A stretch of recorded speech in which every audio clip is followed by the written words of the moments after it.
আসসালামু আলাইকুম চাচা। ওয়ালাইকুম আসসালাম। তুই একলা এখানে কি করো? কোচিং থেকে আসলাম। তোর মায়ে তোরে একলাই ছাড়লো? আপনিও সব জানেন? আগে জানতাম না, তোর বাপের কাছে শুনছি। আচ্ছা চাচা, আপনার কি ধারণা? মা আমাকে একলা ছাড়লে আমি কোনো ছেলের সাথে প্রেম করব তারপরে ভাইগা চইলা যাব? তোর মায়ের এইসব ভ্রান্ত ধারণা, বুঝছিস না? তোর মার মন মানসিকতা আজ পর্যন্ত পরিবর্তন হলো না। আচ্ছা তুই দেখ, আমার বাড়িতে তো আমার নাতনিরা আছে, কলেজ স্কুলে পড়ে। তাকে কোনো বদনাম শুনছিস কোনোদিন? এখন আমরা যদি তাকে এরকম টাইট দিতাম, সন্দেহ করতাম, তাহলে কিন্তু তার নষ্ট হইতো। এই কথা আমার মাকে কে বুঝাইতে পারবে? কেউ পারবে না। চাচা একটা কথা বলি, বলো মা।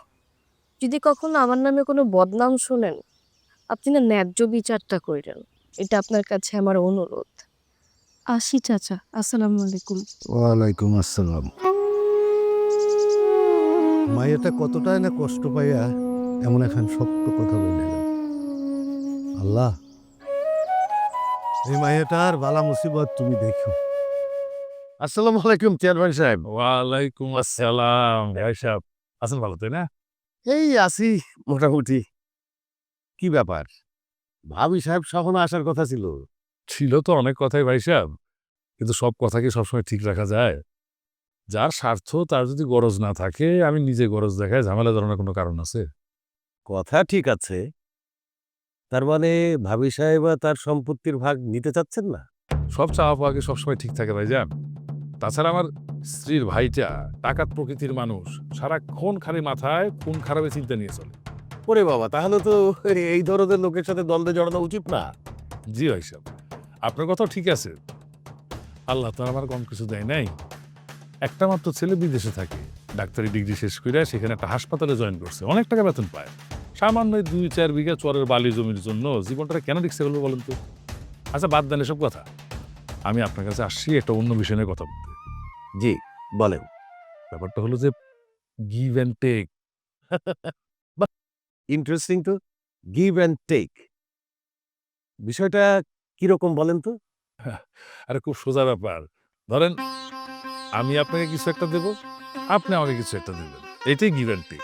সেটা না হয় বুঝলাম, কিন্তু আমি আপনাকে কি দিব আর আপনিই বা আমাকে কি দিবেন সেটাই তো বুঝলাম না। আপনি যদি একটু ক্লিয়ার করে বলতেন। দেখেন, খুব সোজা ব্যাপারটা। আমার কাছে যা আছে সেটা আমি আপনাকে দেব, আর আপনার কাছে যা আছে সেটা আপনি আমারে দেবেন। এই দেওয়া নেওয়ার ব্যাপারটা আর কি ইচ্ছা শুধু থাকলেই হয়। আপনার কথা শুনতে তো খুব ভালোই লাগতেছে, কিন্তু বিষয়টা তো ক্লিয়ার হইতে পারতেছি না। একটু যদি ক্লিয়ার করতেন। আসসালামু আলাইকুম। ওয়ালাইকুম আসসালাম। মা কেমন আছো তুমি? ভালো আছি। পড়ালেখা কেমন চলছে? ভালোই চলছে। আচ্ছা। তোর ভাবি কই? ভাবি তো রান্নায় মহা ব্যস্ত। আঙ্কেল আসছে শুনে তাড়াহুড়া করে রান্না বান্না শুরু করে দিয়েছে। আমাকে বলেছে আঙ্কেলকে দুপুরে খেয়ে যেতে। দেখছেন কাণ্ড ভাই সাহেব, বৌমার হাতের রান্না একবার খেলে 6 মাস স্বাদ থাকে। কিন্তু মা, আমার তো অনেক কাজ, আমার যাইতেই হবে। কিছু তো করার নেই আঙ্কেল। ভাবি তো সেটা মানবে না।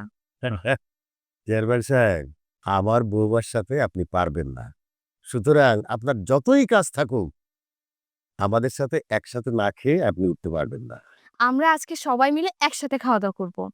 তবে আঙ্কেল, রানীকে নিয়ে আসলে খুব ভালো হতো। আপনি ওর একটা ফোন দেন না, ওকেও চলে আসতে বলেন। আরে একা কেন আসবে? ওর মা সহ চলে আসুক না। আর না না, ওর মা ওকে নিয়ে কোচিং সেন্টারে গেছে। বিকেল 5টার আগে ফ্রি হওয়ার কোনো সুযোগ নেই ভাই সাহেব। ঠিক আছে আঙ্কেল, আপনি চা খান, খাবার রেডি হলো আমি আপনাকে ডাকবো। আচ্ছা আচ্ছা। ভাই সাহেব, এটা কি আপনার ছোট মেয়ে তাই না? জি, ওর নাম লিন্ডা আর বড়টার নাম লিসা।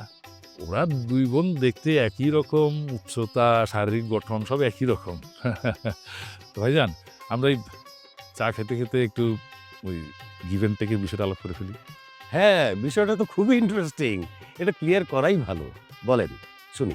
আমি অনেক পেঁচাইছি, ভাবলাম উকিল মানুষ সহজে ধরে ফেলবেন, কিন্তু রিটায়ার্ড করার পরে যে আপনার মাথার আগের মতো কাজ করতেছে না সেটা এখন বুঝে ফেলছি। চর্চা না থাকলে যা হয় আর কি। যথার্থ বলেছেন ভাই সাহেব। যাক, প্যাঁচগোছ রাইখা সোজাসুজি বলে ফেলাই। আমার ডাক্তার ছেলের জন্য আপনার ছোট মেয়েটার আমি বুকিং দিয়ে গেলাম। আর আপনার ছোট ছেলের জন্য আপনি আমার মেয়ের বুকিং দিয়ে দিবেন।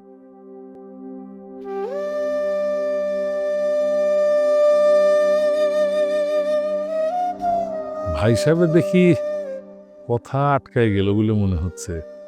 আমি কি খুব বেশি ডিমান্ড করে ফেললাম, মানে বেশি কিছু করে ফেললাম, নাকি আপনার পরিবারের সাথে আমার পরিবারের সম্পর্ক গড়ার মতো যোগ্যতা আমাদের নাই, এমন কিছু কি? না না না, আপনি একটুও বেশি আশা করেননি। আপনার চাওয়ার সাথে আমার চাওয়ার বিন্দুমাত্র অমিল নেই। আচ্ছা, সমস্যা নাই, আপনি খোলাখুলি বলতে পারেন। আমি উচিত কথা, সত্য কথা বলতেও ভালোবাসি এবং সামনাসামনি শুনতেও পছন্দ করি। আমি কষ্ট পাচ্ছি এই ভেবে যে আপনার এই সুন্দর চাওয়াটা অর্ধেক রাস্তাতেই অপমৃত্যু হয়েছে। কিভাবে? গতকালে আমি খবর পেলাম আমার মেজ ছেলে শ্রাবণ, ও একটা মেয়েকে পছন্দ করত, গতকালই নাকি তারা বিয়ে করে ফেলেছে। এই বিষয়টা নিয়ে আমি খুবই অসন্তুষ্ট ছেলের উপরে, কিন্তু কিছু বলতেও পারছি না। সমস্যা নাই, সবই আল্লাহর ইচ্ছা। যাক, মাশাআল্লাহ, সম্পর্ক করে ফেলছে, ভালো হয়েছে। তো আপনার বুকিংটা ক্যান্সেল হইলেও আমার বুকিংটা কিন্তু রয়ে গেল, এই কথাটা মাথায় রাখবেন। সেটা আমার সৌভাগ্য বলতে পারেন ভাই। আপনার ছেলের মতো এইরকম একজন সুপাত্র পাওয়া আমার সৌভাগ্যই বলতে হবে। যদি আপনার ছেলের পক্ষ থেকে কোনো আপত্তি না থাকে, তাহলে আমাদের পক্ষ থেকে বিন্দুমাত্র আপত্তি থাকবে না, এ বিষয়ে আপনি নিশ্চিন্ত থাকতে পারেন। আলহামদুলিল্লাহ, খুব খুশি হইলাম ভাইজান। মহান আল্লাহ জানে আমাদের মনের আশা পূরণ করে। আর এই খুশির সংবাদ পাইয়া বাইরের যত মিছিল মিটিং আছে সব ক্যান্সেল করে দিলাম। এই উকিল বাড়ির বউয়ের রান্না খাইয়া তবেই আমি যাব। আলহামদুলিল্লাহ।